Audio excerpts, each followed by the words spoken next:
इसीलिए बार बार आप लोगों से निवेदन करा जा रहा है कि बैसाख के महाराज का तो यही काम है, कोई ना कोई उपाय बताता ही रहता है और लोगों को मंदिर भेजता ही रहता है। पर जब तक भगवान ने ये प्राण दिया है तब तक प्रयास करूंगा कि आप भी जिंदगी में स्वस्थ बने रहो और अपने जीवन को आनंद में जीते रहो। बैसाख के महीने में एक पकवान बनता है शंकर जी का।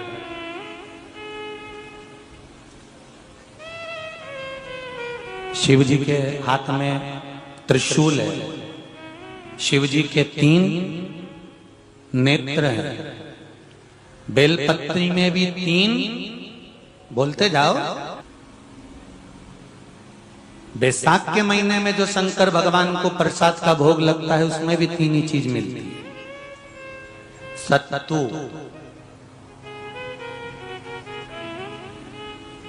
कोई दूसरे महीने में बनता है? जम के तो बोलो नहीं। कब बनता है? यही बैसाख के महीने में। चने की दाल, गेहूं और जौ, इन तीनों को गलाकर सेक कर जो सत्तू तैयार होता है, इसी बैसाख के महीने में परशुराम जयंती के दिन या अमावस्या के दिन या पूर्णिमा के दिन शंकर भगवान को समर्पित होता है और भगवान विष्णु को समर्पित होता है। दुनिया के लोग कहते क्या होता है सत्तू से? सास अपनी बहू से कहती है बेटा सत्तू बना ले, थोड़ा सा सत्तू बाजार से ले आना, 10 रुपए का खरीद कर ले आना। आज सत्तू, आज अपन पूजन करेंगे सत्तू की, अक्षय तृतीया है, थोड़ा सा पूज देंगे, थोड़ा सा भगवान को भोग लगा देंगे, सत्तू का लड्डू बना लेंगे। बोलो री जी सही है कि गलत है? बाजार में भी सत्तू मिलता है तो बच्चे कहते हैं, बहुएं कहती हैं कौन खाएगा, काय को ला रहे हो, सत्तू का क्या काम है? पर शिव महापुराण की कथा कहती है, स्कंद पुराण की कथा कहती है, जिस समय पर बैसाख के महीने की सुंदर अमावस्या का दिन था, उस दिन माता पार्वती शंकर भगवान के लिए जब पकवान बनाने के लिए बैठी, कुछ नहीं मिला, तब माता पार्वती ने 3 अनाज को लिया, एक चना, दूसरा गेहूं और तीसरा जो, इन तीनों को भींग रहे थे उसको लेकर आए गंगा जी में से, उसको सेक कर माता ने अंगीठी पर और उसका जो सत्तू बनाकर शिव को दिया। शंकर भगवान ने कह दिया, सुन पार्वती, ये सत्तू नहीं, ये मेरी औषधि है। बैसाख के महीने में जो खाएगा वो जिंदगी भर रोएगा नहीं, शरीर से स्वस्थ हो। अब उसको लोगों ने हंसी खेल में ले लिया, सत्तू का क्या काम, मम्मी हम नहीं खाएंगे, बड़ा पूरा।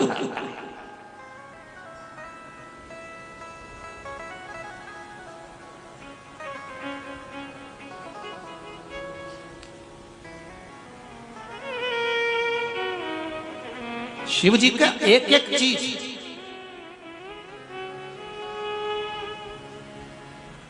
बैसाख के महीने में पियो बेल। बेल मतलब समझ गए? बेल का रस। बैसाख के महीने में पियो बेल और शरीर को रखो ऑलिव बेल, पियो।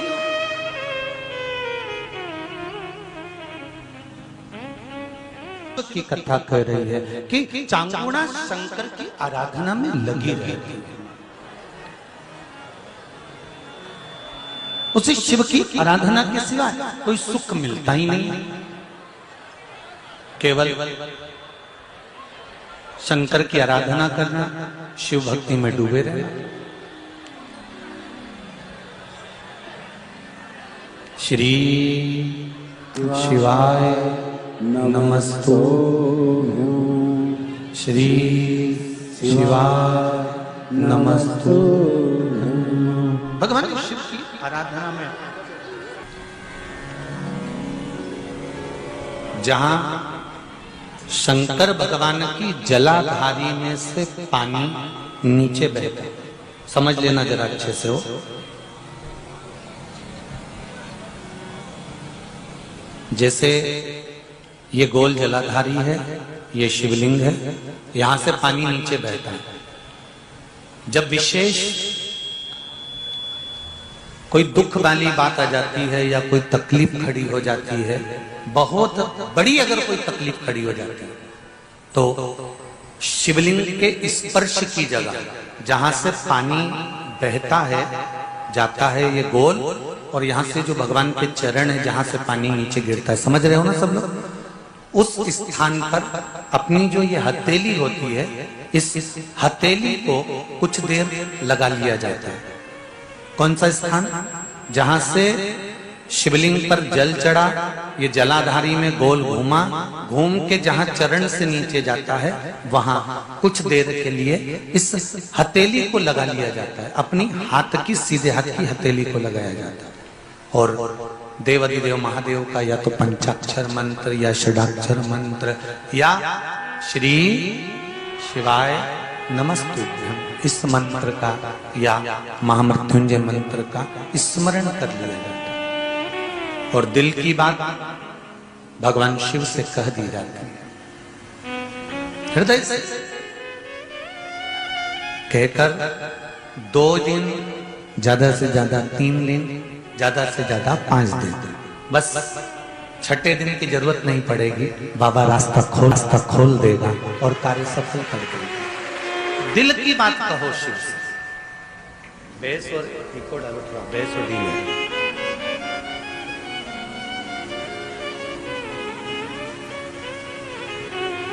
अपने दिल की बात कहिए बाबा से।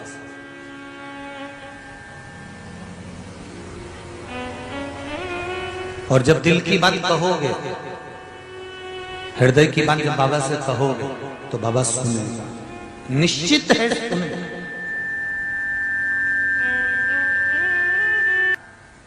शिव महापुराण की कथा कहती है कि शंकर भगवान के शिवलिंग से लेकर जलाधारी में कुछ स्थान ऐसे हैं, वहां पर हमारा मात्र स्पर्श कर अपने दिल की बात कह देने पर भी कार्य सफल हो जाता है। तुम जल चढ़ाओ मत चढ़ाओ, तुम बेलपत्र चढ़ाओ मत चढ़ाओ, तुम धतूरा चढ़ाओ मत चढ़ाओ, पर दिल से अगर तुमने कहा तो उसका फल मिलेगा।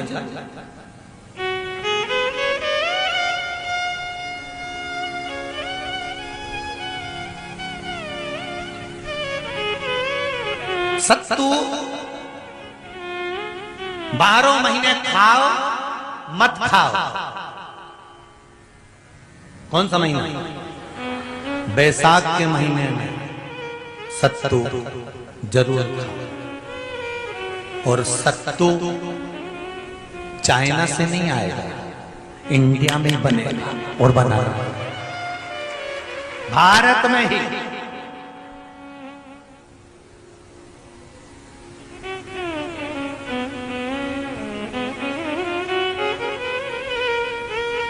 चलो आ जाओ गरुड़ पुराण में। मरने का 47वां दिन, जब मरेंगे तब गरुड़ पुराण बचेगी, पहले ही सुन लो। और जिसके पास में गरुड़ पुराण नहीं हो तो पंडित जी से मंगवा कर फिर पढ़ के देख लेना।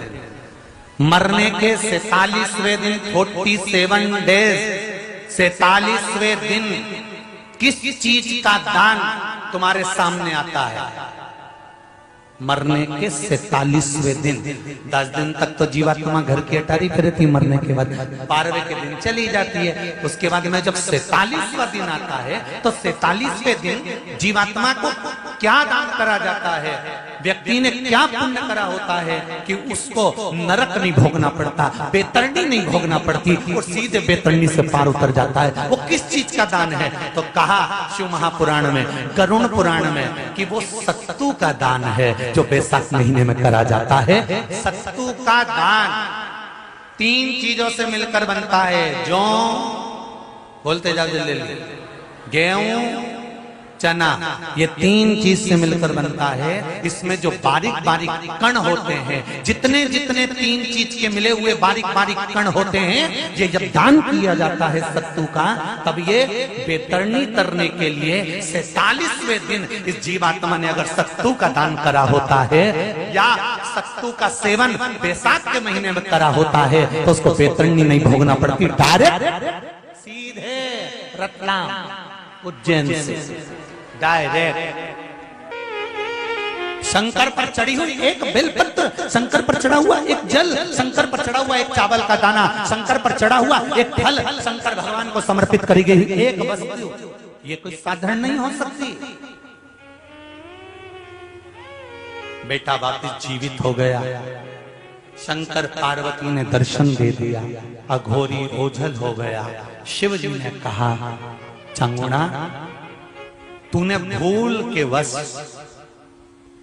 शिवरात्रि के दिन बैसाख महीने में एक जल का पात्र अपने परिवार के स्वास्थ्य के लिए चढ़ा दिया था। वो जल तू भर कर ले गई थी अपने बच्चों को और परिवार समेत वो जल का आचमन कर लिया था, इसलिए तेरा परिवार कभी नष्ट नहीं हो सकता। चांगुणा, तू बच गई। उस बैसाख की शिवरात्रि का फल क्या है? जब बैसाख की शिवरात्रि निकल जाएगी तब पछताओ। इसलिए मौका मिला है कि बैसाख की शिवरात्रि के दिन एक लोटा जल घर का एक एक व्यक्ति, भले मंदिर में लाइन लगाना पड़े पर मंदिर में जाकर शंकर को समर्पित जरूर करना है। उस जल की महत्वता को समझना है, जो स्कंद पुराण में, शिव पुराण में, लिंग पुराण में, नर्मदा पुराण में, गरुड़ पुराण में, सारी पुराणों में जिसका व्याख्यान वर्णन किया गया, साधारण नहीं। बैसाख शिवरात्रि शिव महापुराण की कथा चल रही है। का गुर्दा, बेल का जो फल होता है, बेलपत्री का फल, उसका जैसे गुर्दा, उसके अंदर का जो भाग होता है बेल का, वो गुर्दा।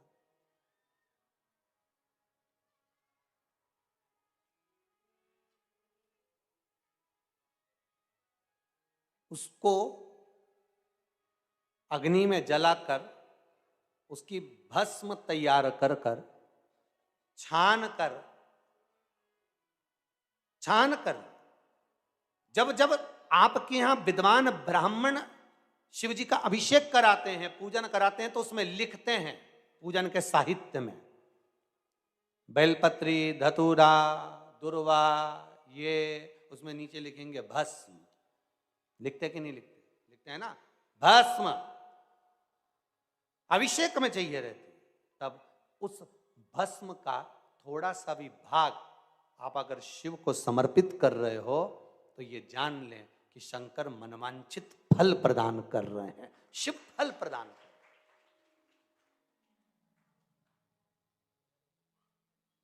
महाराज,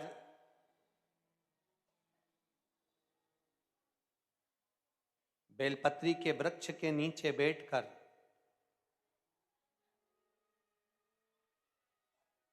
हाथ में एक बेलपत्र का पत्ता रखकर आप पंचाक्षर मंत्र नमः शिवाय, ओम नमः शिवाय या श्री शिवाय नमस्तुभ्यम या महामृत्युंजय मंत्र का स्मरण कर रहे हो, पर डंडी का भाग अपनी ओर, बेलपत्र की बीच वाली पत्ती का भाग बीच वाली उंगली की ओर रखकर अगर आप स्मरण कर रहे हैं और अपनी कामना कर कर बेलपत्री के वृक्ष के नीचे बैठकर उस पत्ते को सम्मुख रखकर बाबा से विनय कर कर एकांत में उस बेलपत्री के वृक्ष की छांव में, बेलपत्री के वृक्ष की छांव आप कामना कर कर उस पत्ते को शंकर भगवान के ऊपर समर्पित कर रहे हैं, तो ये जान कर रखें कि पार्वती और शिव का मिलन करवा रहे हैं और अपनी मनवांछित फल कामना पूर्ण करवा रहे हैं। क्योंकि शिव और पार्वती का जब मिलन होता है, शंकर पार्वती जब एक दूसरे के सम्मुख में होते हैं, शिव और पार्वती जब एक दूसरे के सामने अपने बच्चों के कारण एक दूसरे के सम्मुख में आते हैं, तो उनके चेहरे पर प्रसन्नता का भाव आ जाता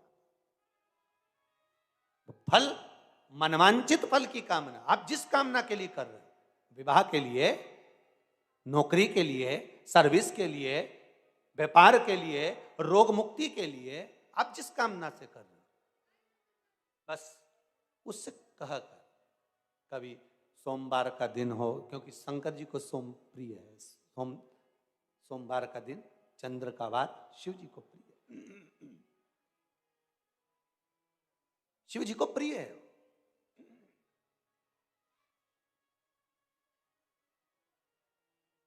किसी ने पूछा, गुरुजी शिव जी की प्रियता चंद्र में? हाँ, क्योंकि चंद्र शीतल है, शंकर भगवान के कंठ पर विष है, शीतलता का भाव अच्छा लगता है। शंकर भगवान को इसलिए कहते भोले, भोले को भोला पसंद है। आप जितने भोले रहेंगे, दुनिया के लोग भले आपको मूर्ख कहें, पगला कहें, भोला कहें, पर आप शंकर के प्रिय हो। ज्यादा हमें चतुर नहीं बनना। क्या करें चतुर बन के? प्रियता। अभी हमारे यहाँ एक तिथि आने वाली है, अक्षय तृतीया।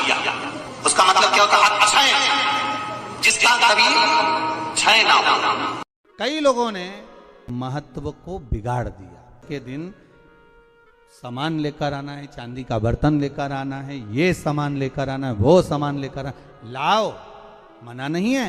हिंदू धर्म में ये रीति रही है, कोई सामग्री खरीदी जाती है, पीतल की, तांबे की, कोई वस्तु हम खरीदते हैं। पर आज का समय का जो फैशन बढ़ता गया तो कहा साहब चांदी के बर्तन खरीदना जरूरी है, चांदी का सामान खरीदना जरूरी है, सोने का पात्र, सोने की वस्तु खरीदना जरूरी है, ये सामग्री खरीदना। तो यहाँ शास्त्र नहीं कह रहा कि महाराज इतने महंगे महंगे पदार्थ खरीदो और घर में कर्जा कर लो। शास्त्र तो यह कहता है कि पूजन करना है आपको। अगर आप एक सामग्री भी लेकर आ रहे हैं तो उसमें आपका भाव जुड़ा होना चाहिए, कर्जा नहीं जुड़ा होना चाहिए। अक्षय तृतीया, उसका मतलब क्या होता है? अक्षय, जिसका कभी क्षय ना हो। जब हम भगवान शंकर को चावल का दाना चढ़ाते हैं, जैसे बहुत ध्यान दीजिएगा महाराज, बहुत समझने वाली बात है, बहुत ध्यान दीजिए। चावल का दाना हमारे मस्तक पर तिलक करने के बाद पंडित जी क्यों लगाते हैं कि भगवान जैसा समय आज चल रहा है, आप पूजन कर रहे हो, पाठ कर रहे हो, दान कर रहे हो, पुण्य कर रहे हो, सत्कर्म कर रहे हो, भजन कर रहे हो, मेरा देव देव महादेव, मेरा नारायण, मेरा सत्यनारायण भगवान, मेरा राम जी, मेरा विष्णु जी, मेरा भागवत मैया, मेरी रामायण मैया। ब्राह्मण मस्तक पर तिलक लगाने के बाद चावल इसलिए लगाता है कि जैसा समय आज चल रहा है, भगवान तुमको ऐसा ही समय बनाकर रखे और तुम ऐसे ही चार चांद लगाते रहो, दान पुण्य संकीर्तन करते रहो, इसलिए मस्तक पर चावल का दाना लगाया। तो यहाँ शिव महापुराण की कथा करी, चावल का नाम शिव जी को क्यों चढ़ाते हैं, भगवान को क्यों समर्पित करते हैं, भगवान की पूजन में अक्षत क्यों समर्पित करते हैं, चावल क्यों समर्पित करते हैं, उसका कारण क्या है? तो कहा आज मैंने जब चावल का दाना आपको समर्पित करा है, जिस भाव से, जिस विश्वास से, जिस श्रद्धा से, जिस मन से मैं आपको रिझा रही हूँ, हे भोलेनाथ मेरी ये मनोकामना पूर्ण कर, इसको अक्षय कर देना, इसको अमर कर देना, बस इतनी कृपा आप लोगों से भी है। अमावस्या आ रही है, पूर्णिमा आ रही है, नवमी आ रही है, बैसाख की तीज आ रही है, अक्षय तृतीया। सत्तू का प्रयोग अवश्य करना, करोगे ना? उसका दान अवश्य करना। कोई आए उसको थोड़ा सा सत्तू अवश्य खिलाना। 3 चीजें होती हैं सत्तू में, गेहूं, चने की दाल, जौ, इनको गलाया जाता है। रात भर गलाने के बाद इसको फिर सेका जाता है, सेक कर पिसाया जाता है, फिर उसका प्रयोग किया जाता है। महाराज चाहे फिर उसको घोल करा, शक्कर के साथ, गुड़ के साथ, नमक के साथ, जीरे के साथ, पुदीना के साथ, जिसके साथ तुम्हें खाना है वो तुम्हारे ऊपर, पर दान करना सत्तू का जरूर। एक चुटकी मात्र भी अगर सत्तू आपने दान किया है बैसाख महीने में, उसका फल जरूर मिलेगा, जरूर करना। हमने भी विचार करा है, जितने लोग ऑनलाइन दान कर रहे हैं, दान सहयोग राशि अकाउंट में डाल रहे हैं या सहयोग दे रहे हैं, तो अमावस्या, नवमी और पूर्णिमा को भी कुबेरेश्वर धाम में जितने भी भगत आते हैं उनको सत्तू का ही प्रसाद वितरण किया जाएगा। जो लोग दान दे रहे हैं उनके सहयोग से ही ये क्रम किया जाएगा। प्रयास शिव उपासना, शंकर का भजन। महाराज स्कंद पुराण में उठाकर पढ़ना कि आखिर मिट्टी के पात्र का जल बैसाख के महीने में शंकर को क्यों चढ़ाया जाता है। अगर मिट्टी का पात्र भी नहीं हो, तुम्हारे घर में मटका हो, सुरई हो, वो भी नहीं हो, तो एक दिए में मिट्टी के पानी भर लो और वो पानी तांबे के कलश के अंदर जो पानी है उसमें मिला लो। पर मिट्टी का जल शिवजी को क्यों चढ़ाया जाता है? स्कंद पुराण के अंदर बैसाख महत्व में लिखा कि जो अधोगति में मर गया होता है, अचानक मर गया होता है, एक्सीडेंट में मर गया होता है, उसकी जीने की और तमन्ना थी, अचानक कोई बीमारी लग गई और मर गया, कोई बड़ी बीमारी लगने के कारण चला गया, उसको बहुत कुछ करना था पर मर गया, उसके लिए बैसाख महीने में शंकर भगवान को जब हम मिट्टी के पात्र का जल समर्पित करते हैं तो वो जीव तड़पता नहीं है, कहीं भटकता नहीं है, उसको गया में पितरों में मिलाया कि नहीं मिलाया, बद्र विशाल में ब्रह्म कपाली करी कि नहीं करी, कभी पिंडदान कभी तर्पण तिलांजलि हुई कि नहीं हुई, पर मिट्टी के पात्र का जल बैसाख महीने में जाता है तो वो जीव कहीं पर भी हो उसकी मुक्ति हो जाती है, उसका मोक्ष हो जाता है। मिट्टी का कोई पात्र नहीं, कोई तारवन नहीं, तो आप दिए के अंदर भी जल भरकर उसको तांबे के लोटे में मिलाकर शिव जी को चढ़ा सकते हो बैसाख महीने में। जिस नारी के गर्भ में बच्चा 1-2 महीने का, 4 महीने का किसी का गिर गया हो, बच्चा चले गया 2 महीना, 4 महीना, 6 महीने का समाप्त हो, उसको चढ़ाना चाहिए बैसाख महीने में शिव पूजा। कई लोगों ने महत्व को बिगाड़ दिया के दिन सामान लेकर आना है, चांदी का बर्तन लेकर आना है, ये सामान लेकर आना है, वो सामान लेकर आना, लाओ, मना नहीं है। हिंदू धर्म में ये रीति रही है, कोई सामग्री खरीदी जाती है, पीतल की, तांबे की, कोई वस्तु हम खरीदते हैं। पर आज का समय का जो फैशन बढ़ता गया तो कहा साहब चांदी के बर्तन खरीदना जरूरी है, चांदी का सामान खरीदना जरूरी है, सोने का पात्र, सोने की वस्तु खरीदना जरूरी है, ये सामग्री खरीदना। तो यहाँ शास्त्र नहीं कह रहा कि महाराज इतने महंगे महंगे पदार्थ खरीदो और घर में कर्जा कर लो। शास्त्र तो यह कहता है कि पूजन करना है आपको, अगर आप एक सामग्री भी लेकर आ रहे हैं तो उसमें आपका भाव जुड़ा होना चाहिए, कर्जा नहीं जुड़ा होना चाहिए। लक्ष्मी सबसे ज्यादा प्रसन्न कौन से दिन होती है? जम के बोलिए जरा। शुक्रवार। तो शुक्रवार को लक्ष्मी सबसे ज्यादा प्रसन्न क्यों होती है? उसका प्रसन्न होने का कारण क्या था? लक्ष्मी जी के 2 भाई थे, दोनों की शादी नहीं हो रही थी, दाता और विधाता, दोनों का विवाह नहीं हो रहा।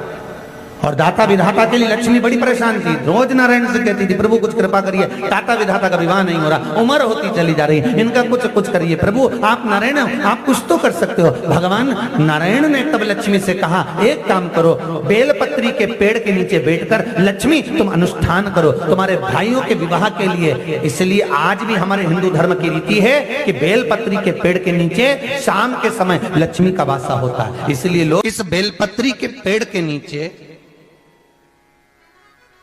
तुम्हारा रात्रि को शाम को 6 बजे से लेकर रात्रि को 8 बजे तक तुम्हारा निवास होगा। जैसे पीपल के पेड़ में देवताओं का निवास, आपको आप लोगों ने यदि पद्म पुराण पढ़ी होगी या सुनी होगी तो उसमें स्पष्ट कहा है। पीपल के वृक्ष की गणना ध्यान देना, पीपल के वृक्ष में सुबह 4 बजे से लेकर 7 बजे तक ब्रह्मा जी का वासा होता है। पीपल के वृक्ष में सुबह 7 बजे तक ब्रह्मा जी का वासा, 7 बजे से लेकर 10:30 बजे तक पीपल के वृक्ष में भगवान विष्णु का वासा होता है। कितनी बजे तक? 10:30। 10:30 से लेकर 11:30 12 बजे तक पीपल के वृक्ष में पितरों का वासा होता है। इसलिए हमारे यहाँ पितरों को श्राद्ध पक्ष में जो भोजन कराया जाता है वो 10:30 से 12 के बीच में कराया जाता है। 12 बजे के बाद पीपल के वृक्ष में दोपहर के 1:30 बजे तक आहूतों का वासा रहता है। आहूत कौन? जो गर्भ में शांत हो गए, जो कुंवारी अवस्था में शांत हो गए, जो जन्म लेने के बाद उनका विवाह नहीं हुआ और शांत हो गए, उन आहूतों का वासा उस पीपल के वृक्ष में दोपहर में 1:30 बजे तक रहता है। उसके बाद में प्रेतों का वासा चालू होता है। इसलिए दोपहर के समय पीपल के पेड़ की परिक्रमा नहीं होती। फिर शाम को 4 बजे से 7 बजे तक पीपल के वृक्ष में शंकर जी का वासा होता है। इसलिए शाम के समय पीपल की परिक्रमा नहीं होती। 7 बजे के बाद में पीपल के वृक्ष में रात्रि को 9 बजे तक कुबेर का वासा होता है। फिर 9 बजे के बाद में प्रेतवास चालू होता है पीपल के वृक्ष में।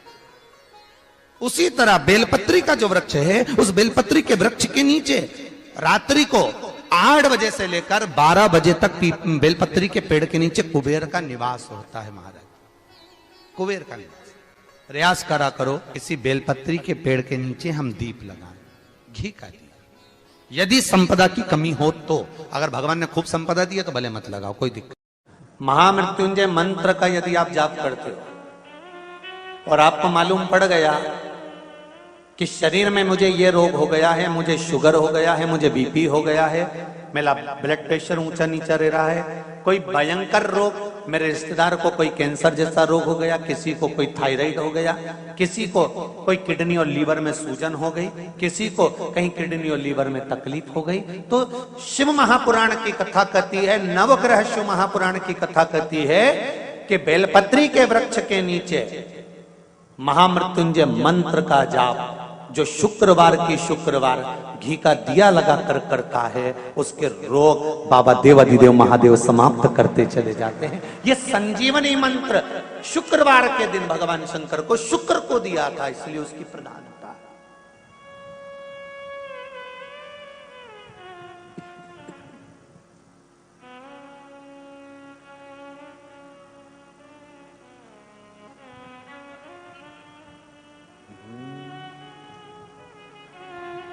ये वो संजीवनी मंत्र। शुक्रवार के दिन बेलपत्री के वृक्ष के नीचे बैठकर घृत का दिया लगाकर शरीर में जो रोग है उसका स्मरण कर कर शंकर जी से विनय कर कर, हे भोलेनाथ, आपने शुक्र देवता को संजीवनी मंत्र दिया है, तो क्या आप मेरे को वो मंत्र प्रदान नहीं करोगे? मेरे रोग, मेरी बीमारी, मेरे दुख को आप नहीं हरोगे? शिव से कहो, ये शरीर आपने दिया है और भजन करने के लिए दिया है, स्मरण करने के लिए दिया है, कीर्तन करने के लिए दिया है, तो संभालोगे भी आप। और बेलपत्री की ओर मुख कर कर घी का दिया लगाकर महामृत्युंजय मंत्र का स्मरण कर लेने पर धीरे धीरे धीरे धीरे धीरे धीरे वो रोग समाप्ति की ओर आता चले जाता।